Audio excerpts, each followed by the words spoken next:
Jean-Christophe Fromentin, je suis le maire de Neuilly-sur-Seine.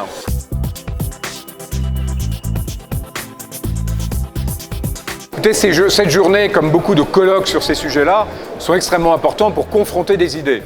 On est dans nos métiers respectifs, dans nos engagements respectifs de maires, d'urbanistes, d'architectes, de promoteurs.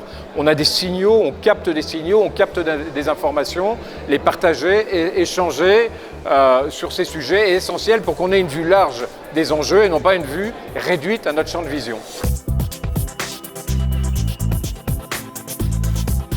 D'abord, c'est peut-être pas pour la mairie de Neuilly, mais quand on est maire, on gère une population, on gère une forme de communauté de gens qui vivent sur un territoire et on a intérêt à ce que la vie soit harmonieuse, soit équilibrée, que tout le monde s'entende bien. C'est l'essence même d'ailleurs de la politique, c'est faire en sorte que les relations soient saines, équilibrées, réciproques. Et donc l'inclusion, c'est justement tous les effets de bord, toutes les dérives que provoque cette construction, nos constructions politiques.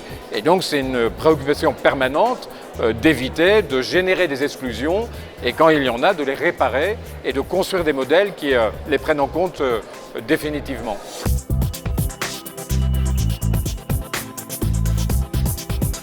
Tous les grands opérateurs immobiliers sont des opérateurs avec qui on travaille parce que justement nos hypothèses, nos éléments de prospective, notre vision de la ville s'entend avec eux.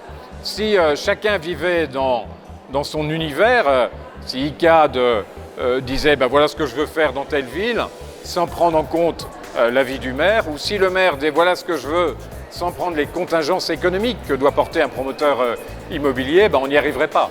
Donc on est astreint, et heureusement, et c'est positif, à participer ensemble des grands sujets d'inclusion.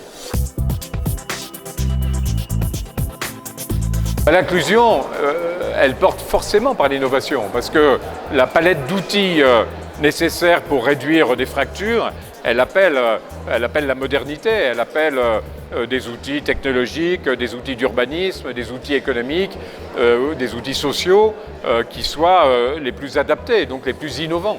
Donc on a vraiment une relation innovation-inclusion qui est indispensable, y compris dans nos relations. L'innovation, ce n'est pas simplement la technologie, c'est la manière de travailler ensemble. Et là, il y a des progrès à faire en permanence. Et ce type de réunion participe de cette innovation et des échanges.